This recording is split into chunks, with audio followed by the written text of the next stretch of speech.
आज़ादी से आज तक जितने भी प्राइम मिनिस्टर हुए हैं उन सब में सबसे बेकार, सबसे नाकारा और केवल ड्रामेबाज प्रधानमंत्री साबित हुआ है। देखिए, जब कोई व्यक्ति शिखर पे पहुंच जाता है तो शिखर पे वो रह नहीं पाता, फिर उसको नीचे गिरना पड़ता है। तो बीजेपी शिखर से अब नीचे की तरफ चल चुकी है और इसे कहते हैं विनाश काले विपरीत बुद्धि। जब जनता उनके विधायकों को पसंद नहीं कर रही थी और वो फिर भी लड़ना चाहते हैं, तो ये आरएसएस और बीजेपी की नहीं, आरएसएस और मोदी की गुजरात लॉबी की एक चाल है कि जो ये सांसद लोकसभा में हैं या मंत्री हैं, इनको विधानसभा में भेजो।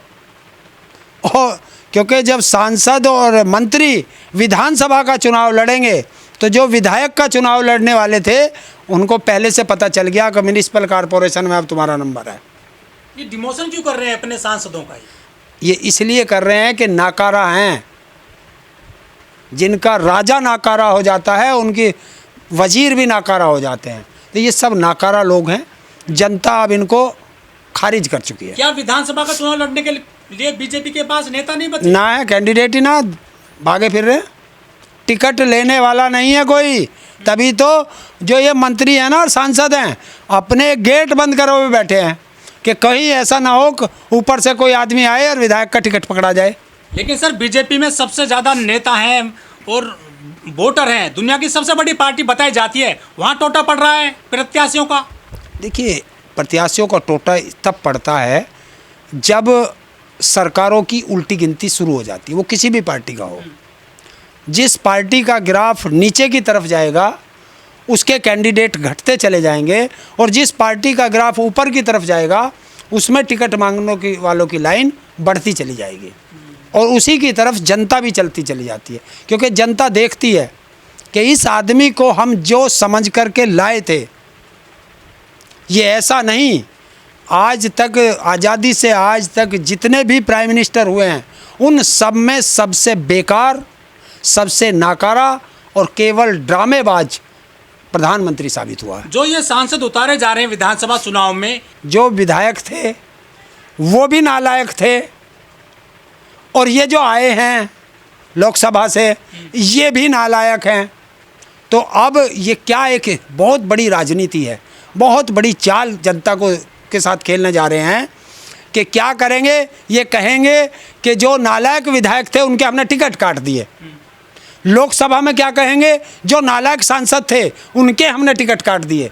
अरे नालायक वे तो थे, ये तुम भी तो नालायक हो। तुमने कौन से अपने वादे पूरे किए हैं? बीजेपी के पास वो चाहे स्टेट गवर्नमेंट हो चाहे सेंटर की गवर्नमेंट हो, अपने किसी भी वादे को पूरा करने का उनके पास कोई सबूत नहीं है और उन्होंने कोई भी कार्य डिलीवर नहीं किया। हाँ, ये डर है, ये जनता का डर है। जिस दिन से इंडिया अलायंस बना है उस दिन से इनको डर लगने लगा। तो क्या मोदी जी अब जो चीफ मिनिस्टर बन जाएंगे क्या प्रधानमंत्री पद से? देखिए, अब जनता इसको चपरासी भी नहीं बनाएगी, क्योंकि चौकीदार भी बना के देख लिया तो ये चौकीदार भी अडानी और अंबानी का बनता है, देश का नहीं। जनता का चौकीदार ये बनता नहीं है। आपने देखा होगा हर चीज़ ये कहता है मैं गरीब का बेटा हूँ, फलाना हो। गरीब के लिए इसने कोई एक योजना चलाई हो कागज़ों के अलावा? जिस तरह तल पे इसने लाल किले से जो जो वादे किए, एक वादा अगर पूरा किया हो तो आप मुझे बता दो, आप पत्रकार हो। नहीं, ये तो कहते हैं कि हम नेता पैदा करते हैं बीजेपी में, क्या नेता कम कैसे पड़ गए सर जो सांसदों को चुनाव लड़ा रहे हैं विधानसभा का? देखिए, मोदी की एक चाल है, जब से ये गुजरात में मुख्यमंत्री रहा है तो इसने ये एक इसके अंदर एक है मैं। तो मैं का मतलब होता है सिर्फ मैं ही रहूँगा, बाकी कोई नहीं रहेगा। जो भी थोड़ा बहुत उभरेगा उसको ख़त्म कर दिया जाएगा। यही हाल इसने गुजरात में किया था कि गुजरात में कोई नेता नहीं है, एक भी नेता नहीं है गुजरात के अंदर। पूरी कैबिनेट बदल देते हैं, मुख्यमंत्री बदल देते हैं। क्यों बदल देते हैं? जब वहाँ नेता ही नहीं कोई बोलने वाला। ऐसा ही इन्होंने सेंट्रल में करा कि जो अच्छे नेता थे, बोलने वाले थे, जिसे जनता भी पसंद करती थी, सबको साइड लाइन लगा दिया, सबको हटा दिया गया। कुछ बचे हैं एक दो, वो ऐसे हो रहे हैं वो ना जिंदों में है ना मरों में है। जैसे राजनाथ है, बोल ही नहीं सकता। नितिन गडकरी है, बोल ही नहीं सकता। तो अब हिंदू मुस्लिम का मुद्दा नहीं चलेगा। देखिए, इस हिंदू मुस्लिम को तो आरएसएस भी मना कर चुकी है कि ये 2024 का चुनाव जो होगा वो ना हिंदू मुस्लिम पे जीत सकते हैं, ना मोदी के चेहरे पे जीत सकते हैं। उनका वो ऑर्गेनाइजर जो अखबार है, पेपर है, क्या है, उसमें वो लिख चुके हैं। तो जो सब मान चुके हैं कि ये आदमी नाकारा है, इसके नाम पर हम नहीं जीत सकते, या ये मुद्दा जो है ख़राब है, इस पर हम नहीं जीत सकते। देश की जनता भी तो समझती है। कब तक हम हिंदू मुस्लिम पे लड़ते रहेंगे? क्या मिलेगा हमें हिंदू मुस्लिम लेकिन से? मोदी सरकार ने बड़ा दांव लगा दिया महिलाओं पर इस बार। देखिए, ये दाव नहीं कहते इसे धोखा कहते हैं। आप ये बताइए, आप कैसे उनको आरक्षण देंगे? मुझे बताओ। आपने सब देश की सबसे बड़ी जाति ओबीसी को, उन महिलाओं को क्यों नहीं दिया? वो तो तैयार बैठी है बेलन लेके कि आओ तो सही नेता, जो हमारा हिस्सा नहीं देगा हमारी वोट कैसे ले लेगा? और दूसरी चीज़, जब तुम्हें आरक्षण देना है तो 2024 से शुरू क्यों नहीं करते? इसमें क्या गलती है? लेकिन नहीं, जुमला फेंकना है, आरक्षण दे पास कर दिया और खुंटी पे टांग दिया। नारी वंदन शक्ति उन्होंने इसको नाम दिया है। बिल्कुल, अभी राजस्थान में देख लेता, नारी का अपमान कैसे करते हैं, ये मोदी से पूछ लो।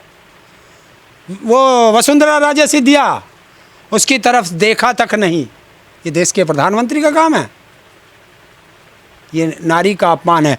बताओ, नारी का अगर सम्मान करते तो मणिपुर की बेटियों पर देश का प्रधानमंत्री नहीं बोलता है। मणिपुर जल रहा है कितने महीनों से, हैं?